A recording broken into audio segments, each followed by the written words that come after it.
Hello. Hello. Hey, babe. Hi. It's another late night, guys, and It's not that late. it's like It's- it's 8:30, and I'm really tired. It feels like it's 12. No, it's not even 12. It's We- only 8. We're yeah, I know. But I feel We like slept in even from stargazing. yeah, I just wanted to talk about that too, cause so wait, let's hit the intro, but just before we get into it, Are so you trying to sabotage the intro? Oh, yeah. I know I don't want to. Let's go.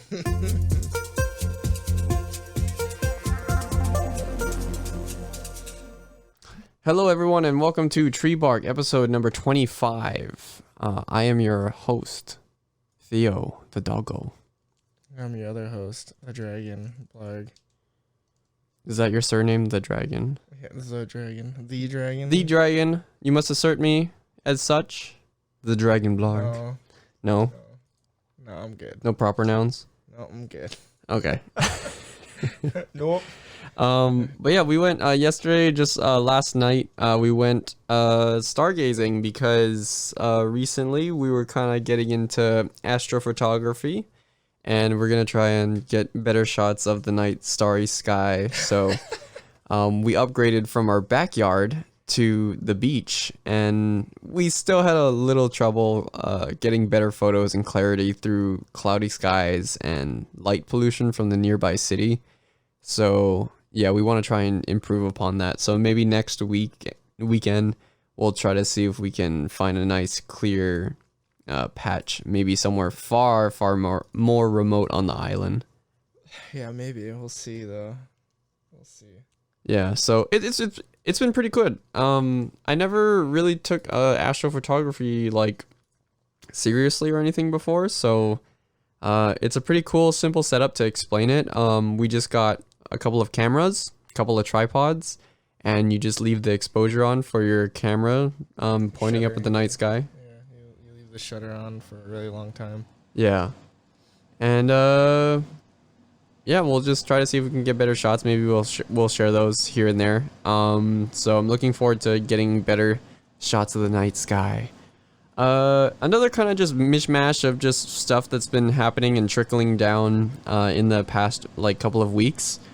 Not much on the surface, but we did, I think since the last episode, yeah, the election happened, and the ballots have been all counted, right? Much. As far as like we know what the direction is now that we're going to be taking with the country and who's the president, blah blah Well, blah. yeah, it's gonna be interesting. Of course with some backlash and some some friction here and there, but Yeah. yeah, go Biden. Yeah. Yay. Eh. They're both. Yeah. Politics is in general, to be honest. Yeah. It's just gross. I mean, unless you love politics, then oh boy. But yeah, still kind of just slow trickle again of just information and content out there.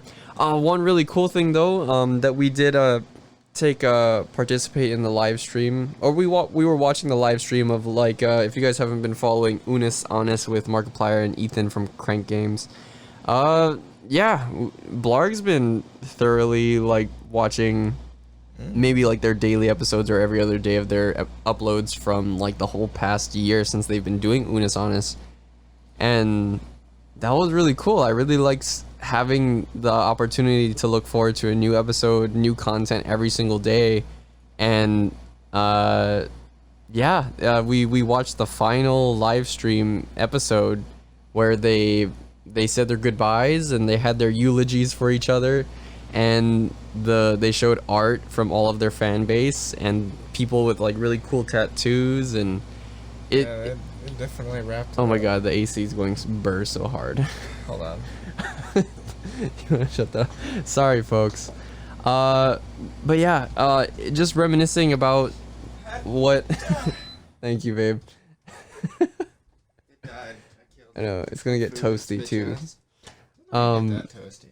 But yeah, given how long we'll go tonight, I don't know how long we'll be here for. Oh, we'll be super toasty. But that was also the thing, like as the live stream kept going, They had a 12-hour stream, which was insane. I woke up, went to work, was checking out the stream here and there, and then got home and then still followed the stream, had dinner, and then since we're in like Hawaii, it's they finished their midnight stream at 10 p.m. our time, so it wasn't too late, but it was really fun.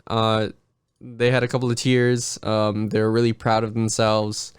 And I was also getting a little bit of the feeling like, wow, there's no more of this channel anymore. Like all of their medias and live streams and different social media accounts are all going to be privated, if not deleted, all of the content that they provided. So all of the original stuff that they made is no more. And that was the whole point. And it was really cool hearing their post-mortem thoughts on how they felt about like going through the whole process of that's what it was meant to be. We're going to make a whole year of anything that they could every day. And even though 2020 was super shit and it provided the most of it, to be honest. Yeah, that was like a really good takeaway the point that they made was that we made the best of it. And Ethan even said that that's what made him appreciate it even more because of all of the challenges. And they did it. And that was super motivating. I was like, wow, I feel, even though I wasn't personally connected to really them or anything, seeing that come to a close was like a kind of a wake-up call or a wake-up moment where it's like, oh, I gotta appreciate these things now. More than just like, oh, like taking them for granted, like things will always be here, friends, loved ones, a lot of like, I guess, yeah, morbid lessons and kind of sobering messages saying like, don't make excuses, put out whatever you want to make out there and really drive what you want to do with passion. So yeah, it was really touching and I felt more connected to the show during their final moments and subscribed on the last day of their live stream.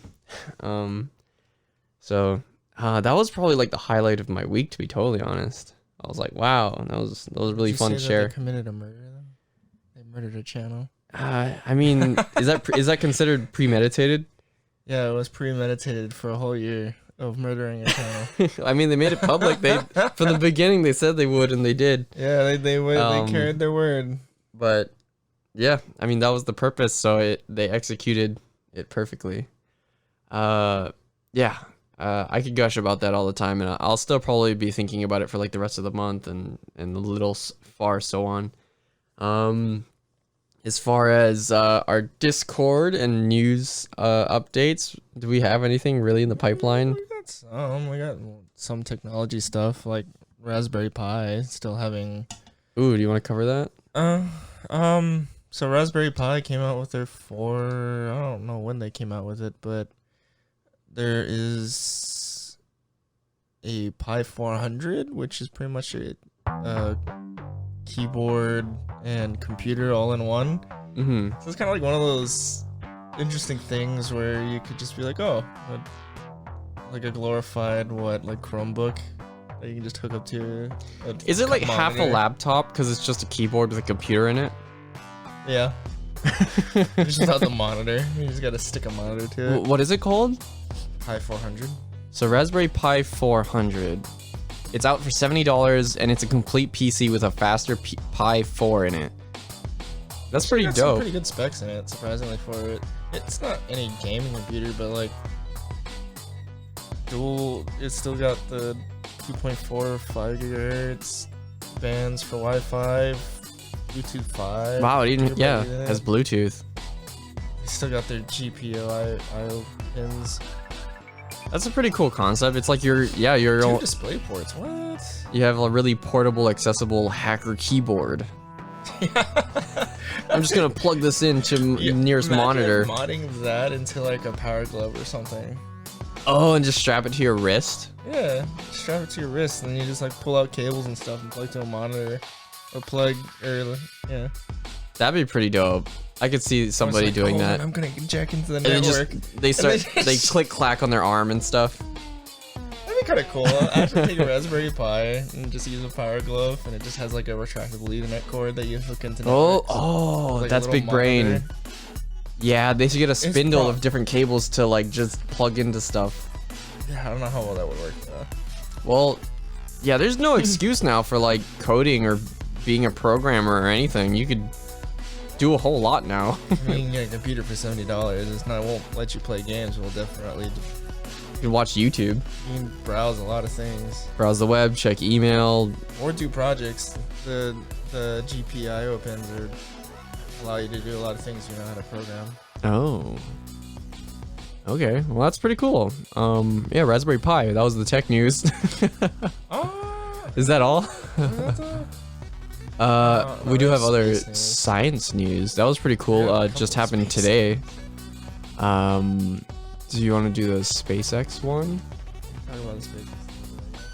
Get up on it. Okay. So let's see. Can I get the monitor over here? I'm kidding here. Thanks, babe. Let's see. So four astronauts on the way to the International Space Station as it happened. The full report: astronauts head to the International Space Station on board Dragon capsule. SpaceX has launched 4 astronauts to the ISS on the first full-fledged taxi flight for NASA by a private company. The Falcon rocket thundered through the night from Kennedy Space Center in Florida with 3 Americans and 1 Japanese on board, the second crew to be launched by SpaceX.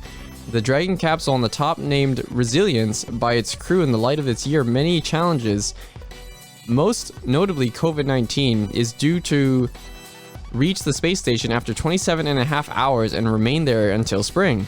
SpaceX founder and the chief executive Elon Musk was forced to monitor the action from afar after being sidelined by the virus. Oh shoot, I didn't even know he got COVID. Wow, I just learned that now. He tweeted that most likely he had moderate case of COVID-19. NASA policy at Kennedy Space Center requires anyone testing positive for the coronavirus to quarantine and remain isolated. Huh. Wow, that sucks.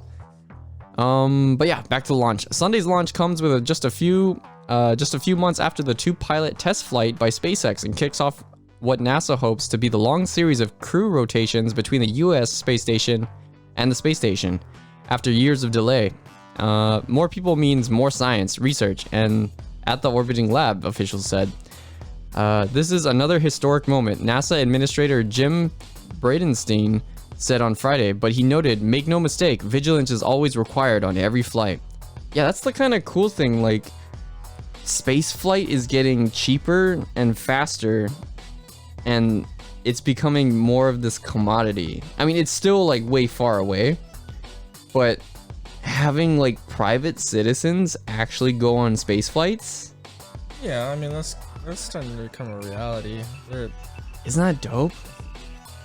It's good that we're getting this rotation too. This is like what, 6 people now that have been put onto the SpaceX in just a couple of months. Yeah, that is really cool for this year. Although, given all of the crap like that's been happening this year, seeing this and like we even watched the live stream when they did the 2-man crew launch. That was pretty cool to see the capsule like launch into space. Although now we gotta put more stuff on the moon. Yeah, moon base is coming soon, I bet. It'd be nice to see that in our time. Here, let me just wrap up the last couple of paragraphs. So let's see. 4 hours after liftoff, NASA announced that it was investigating an issue with the propellant heaters and continuing to gather data. Half an hour later, NASA tweeted, teams are troubleshooting propellant heaters and the heat of the fuel aboard Crew Dragon. Temperatures remain stable and the crew remains safe. The role of the propellant heaters is to keep the fuel above 60 degrees Fahrenheit, according to CBS journalist William Harwood. At the time of the last update, the temperature was 75 degrees. By around 5 hours after liftoff, the issue had been resolved and had a problem with the thermal control system, which was running slightly too cold. So yeah, we'll link that article down below. This is by The Guardian. You can probably find more than just by The Guardian. I think a lot of people will be talking about this, to be honest. Yeah, that was really cool. So it's always inspiring to see just SpaceX getting better and better and working with NASA and just getting people into space. Yeah, that's really cool. More space missions need to be funded. Yes. This one's... Ooh, what is happening here? This might be an old article. This was in September. What the heck? September 11th. What is this? Unless covering? it's the second. Oh, unless it was November 2nd. Yeah, I don't know. I don't ever know. This might be really old. How do you? Really sad. Huh? So from Eurogame or Notorious Half-Life 2 achievement recalled as Gable Newell fires garden gnome into space. Wait, what's happening? So Half-Life 2 Episode 2 Little Rocket Man achievement, still one of the finest achievements ever created, if you ask me, is poised to become reality as Valve Gable Newell prepares to launch a garden gnome into space for charity. A garden gnome. Yeah, so I don't know, in the Half-Life series for Episode 2, there was an achievement by carrying this gnome, which you can carry a gnome in Half-Life Alyx to get another achievement, but it's literally carrying this gnome throughout the whole campaign for Episode 2. Is this and like to drop it into a spacecraft? Oh, this is like a secret achievement or like an Easter egg or something? Kind of, yeah. It's literally an achievement just to... How do you... Can you store a gnome in your inventory? No, you just pick them up and carry them. You have to physically hold it in the game. Did you do this? No, I didn't take the time to go through the whole game. It's really funny that Where do you find the gnome? It's just in the beginning of the game. I don't remember in Episode 2, but for Half-Life Alyx, it's over where Russell gives you the gun. Okay. And over in the back corner behind the fence line towards Russell, you'll find a gnome sitting in a sofa. But so Gabe Newell, Valve's CEO, is literally gonna shoot that gnome into space. He's gonna shoot a gnome into space. Or a gnome, yeah. Yeah, the whole enterprise is a collaboration between Newell Design and Manufacturing Company, Weta Workshop, who will be building the 6-inch Kompulsky from Titanium, and Rocket Lab, who will be launching the gnome into space as part of its rideshare mission Flight 16, which will take off from Launch Complex 1 in Maha, New Zealand? Mahia? Yeah. Wait, is his name Chomsky? His name is Chomsky. Yeah. Gnome Chomsky. Well, that would be really cool. We're gonna have a space gnome. Yeah, within 14 days of December 15th, UTC. Flight 16's primary objective is to launch 30 satellites into a sun-synchronous orbit, but Noam Chomsky will be on board for more than just kicks. He's the focus of the mission to test and qualify a novel 3D printing technique that could be employed for future spacecraft components.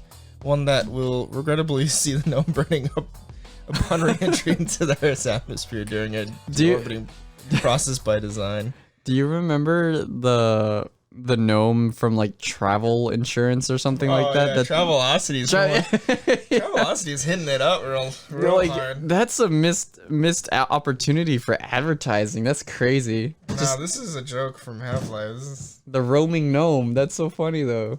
He's gonna shoot him into space. Yeah. So we're gonna have a car in space, or we have a car in space, and now we're gonna have a garden gnome. Can we even look up where his car is? I think it just passed Mars not too long ago. Wasn't it supposed to land in Mars? Oh, was it supposed to crash into Mars? I would like to. Yeah, he wants to go to Mars so bad. I would like to think that he'd want to have his car in Mars. That's pretty smart, so he could drive it when he gets there. Yeah. But I heard there was an obscure like update about the car. It's like totally stripped of all of its organic material because of all of the radiation. Oh shit! It's actually really fucking close. It's right there. It's pretty much within its orbit soon. Oh, that's weird. Is that a projected or is that currently? I think these are all projected. Okay. Oh yeah. So look at where it is gonna be at November. We're looking at a chart of it's right around Mars right now. So is it just meant to orbit the sun still? The closest approach was in October. Oh, right here. Closest approach of Mars. Wow. 0.05 AUs. Astro units. Oh my god. Yep. Seems like it's just going to be orbiting the sun. I wouldn't think that he'd want to land it in Mars. But he's going to crash his car. I mean, it's his car. But yeah, like the tires, the seats, the spaceman suit, all of the organic materials are probably just all gone already, stripped away. So that's kind of sad to say. But the material, the metal should still be floating. Yeah. So we have a gnome and we have got a car, and we have a record that we sent out to the aliens. You know, I mean, is that any indication? Hey, come visit Earth. For what? For the aliens. What? Sending a car into space? Yeah. We got cool technology. We can shoot a vehicle into space and a garden gnome. No, I don't think that's enough to notice anything. If there was, you don't think so? You don't think they'll just be like picking up garbage in space and be like, "Whoa, look at this." The Earthlings got cars and shit. I mean, if there was somebody observing, I think they'd be interested in it, but there's not enough to entice What them. if they think the garden gnome is our species? Like we're just little tiny elf-looking That's what people. they're gonna assume that we look like. Yeah, like we sent them all this information on the golden disc that we sent out like years ago in the 60s or 70s. But no, this is what we actually look like. No. We're little Keebler elves. No. If anything, I think if it were like, say there is a race out there that would take major notice, is either I would like to think that it'd probably be either we'd be stumbled upon, Yeah. because they need resources or something and they're doing surveys, or we become noticeable enough because we've utilized our solar system. If there's something of a higher advanced race than humans. I mean, it's also been speculated that, like, you know, germs and stuff can be on Mars. Little microbial life. Possibly underground, but it's really hard to tell until we actually get people there. Why are you on Newegg? I'm just We're doing a show. You're looking at computer parts. Tech. Oh my I gosh. want my man. CPUs obeyed. But yeah, that was Here's another old article. Wait, okay, so we're moving on from tech to Science. okay. I gotta get more different track music. Like I have this one that you guys have been listening to. So this is called 6_ umbrella. And then we have the ending track here. This is Chronicle C. I think they were just free on SoundCloud. I would have to look into the files to credit them, sadly. And I have a whole SpongeBob track, Electric Zoo. That's a SpongeBob track? Yeah, it's like when Mr. Krabs was doing the beep beep. You don't watch SpongeBob though. The reference is lost. Wow. That's okay. Wow, you instantly just And then there's this one from like the infamous SpongeBob jellyfishing scene where he's dancing. You derive all your things from SpongeBob. Hey, there's a whole generation that grew up on SpongeBob, okay? But What a lame generation. wow. Okay. That's 85% of your friends, thank you. Well, yeah, no, it's funny. But yeah, I gotta get more tracks. I should load up a lot more on the soundboard. Anyway, are we gonna okay, let's get into the dog article here on Sci News. Let's see. Hit it back up. Study. At least 5 dog lineages exist 11,000 years ago. A new study published in the journal Science, an international team of scientists sequenced the genomes of 27 ancient dogs, some of which lived up to nearly 11,000 years ago across Eurasia. The researchers found out that the dogs are likely arose once from the now extinct wolf population, and that by 11,000 years ago, at least 5 major ancestry lineages have diversified, demonstrating a deep genetic history of dogs during the Paleolithic era. Huh. That's pretty interesting. So there's a lot, I guess there's a lot more information now about the 27 genomes of dogs. Okay, that's pretty cool. The dog, huh? More bark per bark. Yeah, let's get into this. So the dog is the oldest domesticated animal and has a very long relationship with humans, said the co-author Dr. Andres Bergstrom, a researcher in ancient genomics laboratory in the Francis Crick Institute. Therefore, understanding the history of dogs teaches us not about history, but about our history. We examined dogs from across the old world, and they represent a period that stretches almost 11,000 years back in time. The dog samples have been gathered from museums and other collections from across the world and by several members of the team. Since we don't know when and where the dogs were domesticated, we have collected most of the known dogs from the old world, going back as far in time as possible and using dog DNA that has been best preserved. What does that mean? It means what it means. They just got best preserved dog. like a frozen dog, like an ice cube. Juices. Dog juice. Ew. That sounds horrible. Dog puree. Okay. Dog puree. The scientists sequenced 27 ancient dog genomes up to 11,000 years old from Europe, the Near East, and Siberia. To test the association with human population history, they compiled 17 sets of human genome-wide data that matched the age, geographic location, and cultural context on the ancient dogs. And they directly compared genetic relationships within the two species. Oh, interesting. They found that the dogs share common ancestry distinct from the present-day wolves, with limited gene flow from wolves since domestication, but substantial dog-to-wolf gene flow. Huh. Yeah, I gotta investigate the dog-to-wolf gene flow.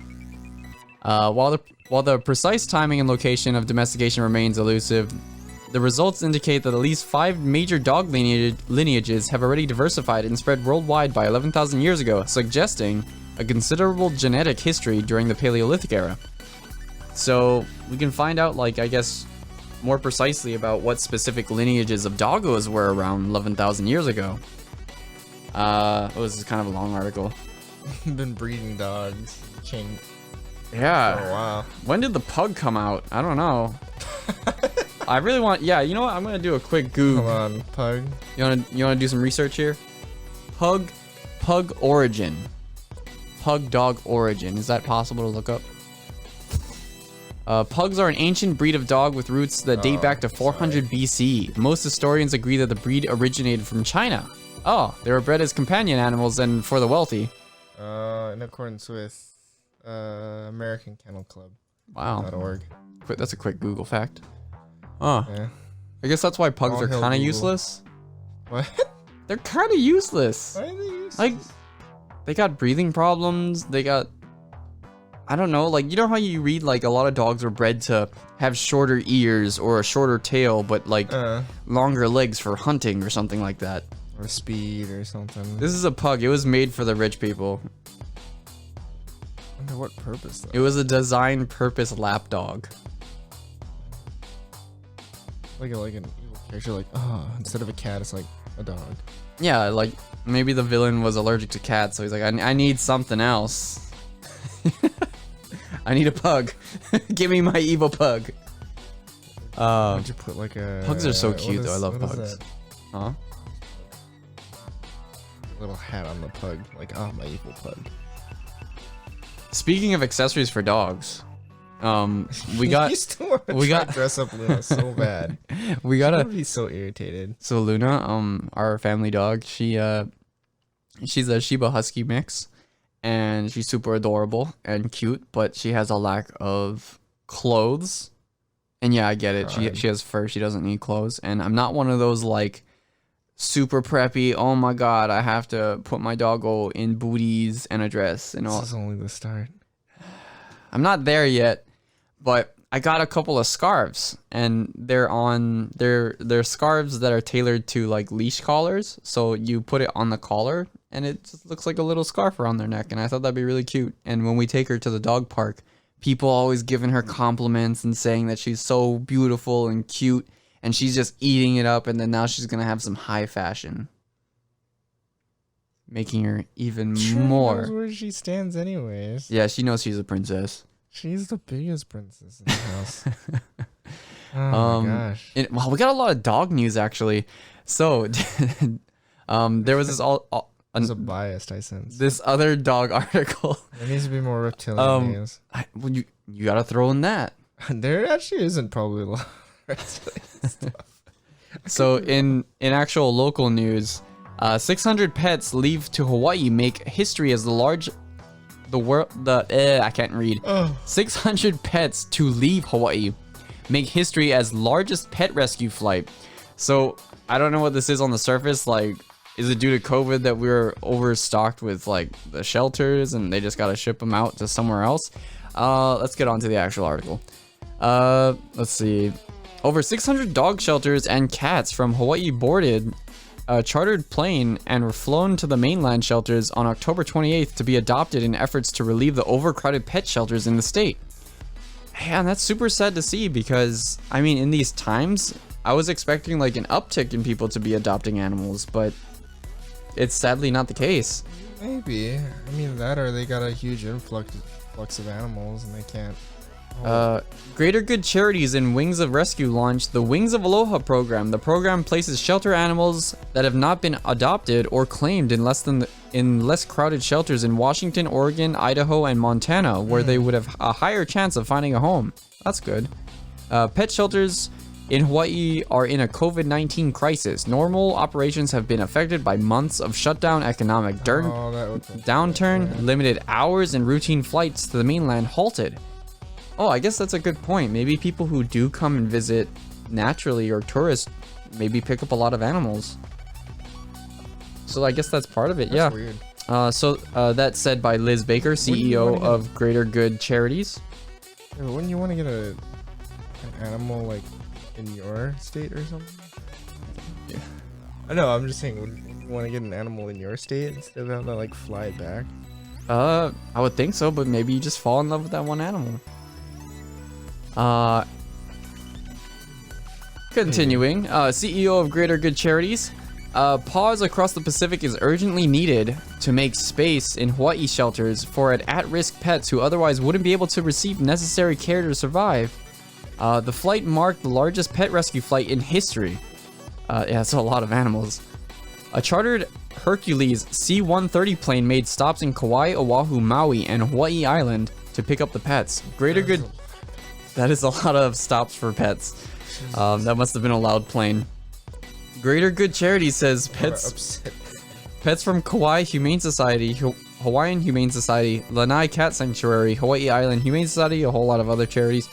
The organization says mainland pet shelters and rescue groups will then take 480 pets to various shelters, while 120 furry animals will be transported to Walla Walla and Ko'er de Alane. So that's really cool. I just thought this was some nice positive news in a spin, because we're overcrowded here, but they're still doing a good job of like making this big flight rescue to help out a lot of in-need animals that need homes. Yeah. So I hope that they get adopted. That's really nice. So they got a better chance, and they got a really nice ride on a plane. Free tickets. I know. Yeah. So I think that was it for the articles. I think so. Yeah, we're Oh no, there was this. I don't know. Maybe it's a bit too much animal articles, but there was a giant albatross story that I had. What? Yeah, more about like the ancient birds. If you want to pull that up. Where is that one? On Discord. Or we could just call it. I don't know. Is it under just science? Oh. Do you want to go over that one? Let's see. Yeah, the Antarctic fossils. It's pretty nuts. They're about ancient albatrosses, and they could have been the biggest bird ever. Study finds. It's a pretty big bird. I've never a big ass bird. I've never met a real albatross. Oh no, we've seen real albatrosses. Yeah, they just chill. Yeah, they're really cute. Like beaks. And then they do a little dance and squawk, and then they have a mating dance. They're really big birds though when you get up close. They're massive. They got Imagine them bigger. They got like a 6-foot wingspan as is. But with the... You want to hit it? Sure. Okay. So there's a CNN article by Jesse Yang? Young? I want to say Young. Feel bad for messing up her name. So, but anyways, an Arctic fossil could have been the biggest flying bird ever, studies find. In the 1980s, Paleontologist. Jesus. Paleontologists at the University of California, late. Riverside visited Seymour Island, part of an island chain in the Arctic Peninsula. They brought home a number of fossils, including the foot bone and partial jawbone of 2 prehistoric birds. For decades, the fossil sat in a museum at the University of California, Berkeley, until a grad student named Peter Coles Yeah. started poking around in 2015. In a study published Monday in the journal Scientific Reports, Coles identified the birds as pelagornithids. Yeah, I don't know how to pronounce that. Pelagornithids? Yeah, that's Gornithids? Yeah, that's we'll go with it. A group of predators that roam the Earth's southern oceans for at least 600 million years. They're also known as bony-toothed birds because of their sharp teeth and long beak, which help them grab fish and squid from the ocean. The birds were huge, with a wingspan reaching up to 21 feet. 21 feet, damn. And the specific individuals that the fossils belong to may have been the biggest of them all, and studies suggests. That's a pretty big wingspan. 21 feet? That's longer than cars. Makes me think of that eagle meme where the eagle just picks up a fucking baby. Yeah, that was pretty ridiculous. Just instantly just grabs the baby and then just There's this takes like it a few inches, and it's like, oh. there's like this kid in a park and just like waddling, and then a bird just swoops in and picks it up like a couple feet. Yeah, it just doesn't care. It just picks up the kid and like, that's not good. That was nature. Yeah, we've Nature I think at its finest. we often just take comfort in like, oh yeah, we're impervious to like the natural elements because we've taken over the world. And then a hawk swoops in and then eats your baby. Nice. Just eats your baby. I No, mean, Jesus, this bird had beak teeth. Do birds have beak teeth? Toothed beaks? Is that a thing? I've never seen a bird with teeth in its beak. Is that a thing? yeah, I guess so. I've never. That doesn't look like teeth. That's teeth. That's like little baby, like little. That's still a teeth. That's like fish have bigger teeth than that. Like, what do you mean? Those are tiny. Some of it's Photoshop. Some of this shit's Photoshop. They look like little ridges more than like Oh, there you go. actual There's some like. teeth right there. That's Donald Duck. That's. But yeah, this bird, this albatross had legit like couple inch teeth. That's really scary. Flying through the sky and then just chomping on you. It's pretty nuts. See, they even quoted it has ridges. I'm not a bird expert, but I called it. Yeah. It's the teeth enough. The teeth like. I'm so sleepy. Why are you so sleepy, man? I don't know. We've only been on for about 40 minutes, but I'm already so sleepy. He's powering down all his power juices. Oh, okay. No, there is this one thing though. If Oh. we're done with the articles, if you Yeah, want to if you move on. want. Okay. So, some side banter. I've had this problem as of late, and I'll tell you a little bit about it. Blarg's been full aware of my disgust with the system, and I'm not referring to the American government or with politics or anything like that. No, I'm talking about the people that just rustle my jimmies. Okay? The people that put in Am I rustling your jimmies right now? No, I'll tell you how you rustle my jimmies.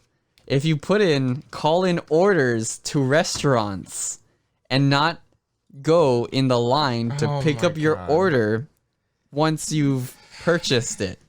So, this applies to Starbucks, this applies to Jamba Juice, this applies to other takeout restaurants.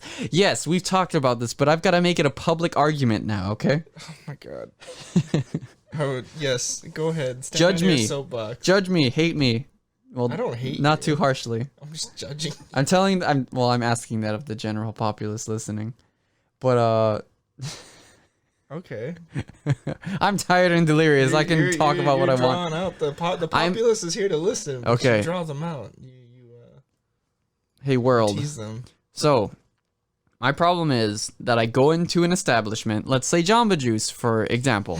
Jamba Juice, for those not in America may not know, I don't know if it's international or not, I think it's like a sister company to Starbucks, but instead of coffee, they serve smoothies. It's a smoothie joint. So you go there, you order your smoothie, you pick it up, you enjoy your cold, refreshing beverage. Now, if I go to oh my god, Jamba Juice. Which one are you going to, Jamba Juice or Starbucks today? They're always next to each other. So they're you walk in, there's already a line, and they only do takeout stuff because it's COVID, so I understand that. But you still have the full opportunity to go in and wait in a line, social distancing. When people put in phone orders, that's like, to me, it's like an automatic cut in front of the line. I could be physically there, driving to your establishment, eagerly waiting to buy your product, but I'm waiting physically for it. I'm showing my patience and dedication as a customer. They already have a queue. That's part of their queue. What's the queue? They get a phone order. Okay. So that goes in their queue. And then somebody else, if a person comes in, they get added to the queue. And then a phone order could be in that queue. So there's a phone order, a person, a phone order. Yes. Now, let's say I'm standing in line. I haven't even placed my order yet. But ring, ring. Hello. Yes. I would like to place an order for me in front here. And that goes in front of me as a customer waiting patiently and eagerly in line. Only extending my wait. Why don't you just make a phone order then? In the line that I'm waiting in and call them? Just before you get there. No, because I'd be adding to the problem. Do you see what, like, I'm trying to remedy it by not being part of the problem and being the solution here? Then what would be the solution to that? I did want to recommend that they allocate specific slots for amount of phone orders that they could take, especially during lunch or breakfast rushing hours. So when it's like, the lunch rush, they only can allocate so much time to the people coming in physically versus the people calling in. And yeah, I think that would help like balance it out. But to me, it seems like it's this kind of like super big wait time for something that doesn't need to happen. Because how would you feel? Okay, I guess it comes down to a matter of convenience. How would you feel going to a place and waiting for your food versus... Actually, that doesn't even sound that fun, so I guess it does come down to convenience. I mean, yeah, if you call in and make your order and then you pick it up around the time that you think that it'd be ready, that's super convenient, and I get that. So I'm giving the devil his due. I see that argument and how people would want to do that. They're busy, they want to get their item. It's quoted, like you said, and they get it. But what does that mean to me as the customer who went there to just get their drink now? Do I have to always remind myself I have to put in a pre-order for every little thing that I get? If you want the fastest experience. Ah, It tries to entice you to use their app or online features. that is true. They do have apps. And if they have an app on your phone, they can always put notifications like, oh, hey, you can get a 2-for-1. Am I being like an old fogey here? I don't know. Maybe. Am I just not hip with the times? Am I not tech savvy? Here I am announcing this on a podcast that I'm gonna then share and edit and share. I mean, I can't even buy a smoothie.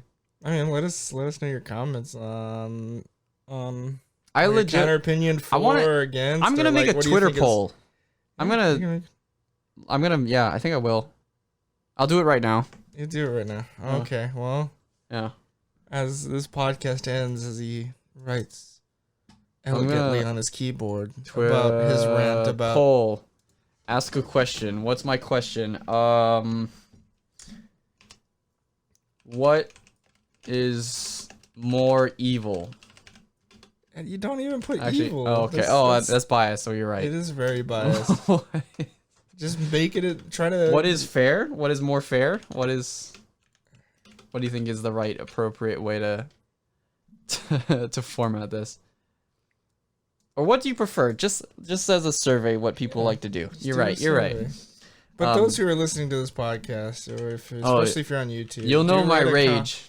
Do write a comment below on your opinions on the full scope of the thing. We do read the comments. It is entertaining to read the comments. You guys have some really good ones.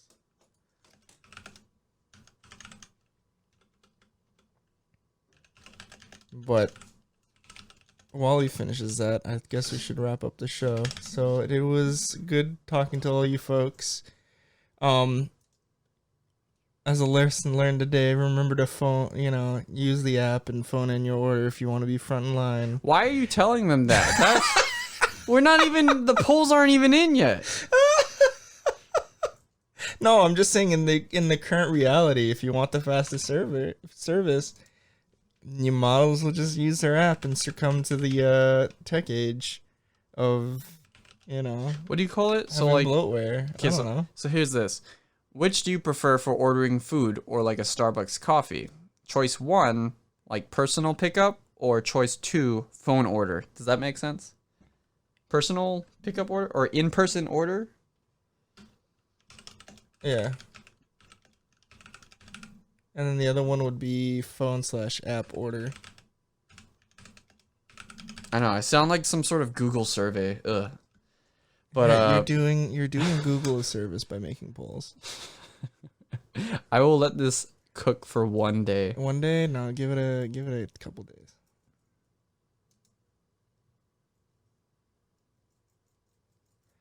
Which do you prefer for ordering food? What way do you prefer ordering a Starbucks or food? I think it's fine. Which do you prefer, in-person order, or which way do you prefer to order? Yeah, which way do you prefer to order for your drink/food? Okay.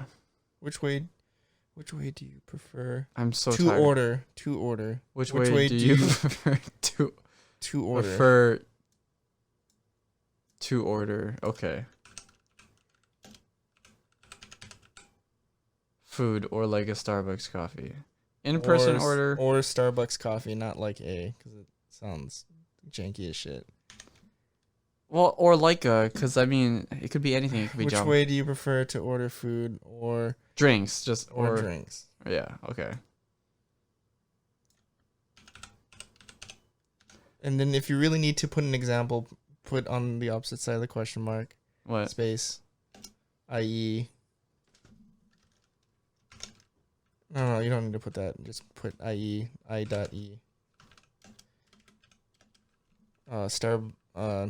Starbucks coffee Starbucks order, sorry. I think that's good. Okay, I'm going to tweet it. Let's see what the poll says later. We will update you in the coming episode. And the next one. You guys have a good night. I hope you guys have sweet dreams. Thank you for listening to me bumble and bamble. Good luck, everyone. Good luck. Just remember, use your phone apps. Always the fastest service. Why am I? I need some sleep. I'm too. You guys take it easy. You guys take it out. You guys take care. Outro. Thank you for listening to this episode of TreeBark. I've been your host, Theo. I've been your host, Blarg. I'm a sleepy doggo. Yeah, you are. Wow. Look at that. The phone orders are going up already. What the heck? Wow. It's already 3 votes. 67%. 3 votes. Remember, it splits it up because that was like in 2 seconds. Okay. Well, you know what? We'll figure out this debate, guys. I know who is morally correct and has the high ground here. Oh my god. Okay. Bye-bye. Bye. A huge shout out to our monthly Barker supporters over on Patreon. Arconi, Artorius Nightwalker, Bawarki, Damien, Daniel Kurtzkopf, Damian Adams, Orira, Ferris, Florian Graywood, Hattie, Jack Scott, Jason, Jay Wolf, Justin Wolfhart, Canuck 82562, Kyle Maloney, Lowfly, Michael Draws, Naruto Sonic, Rix, Ryan the Wolf, The Pieman 78, Tyler DeRosier, Wolfie Snuggles, Yeen Pops, and Euro Panda Wolf. Thank you all for supporting the TreeBark podcast and all of my furry art endeavors. I could not have improved and come this far without your love and patronage. As always, if you'd like to see more of my content, you can follow me on Twitter at Shikokubo or on FA at Shikokubo. That's SHIKOKUBO. Take care.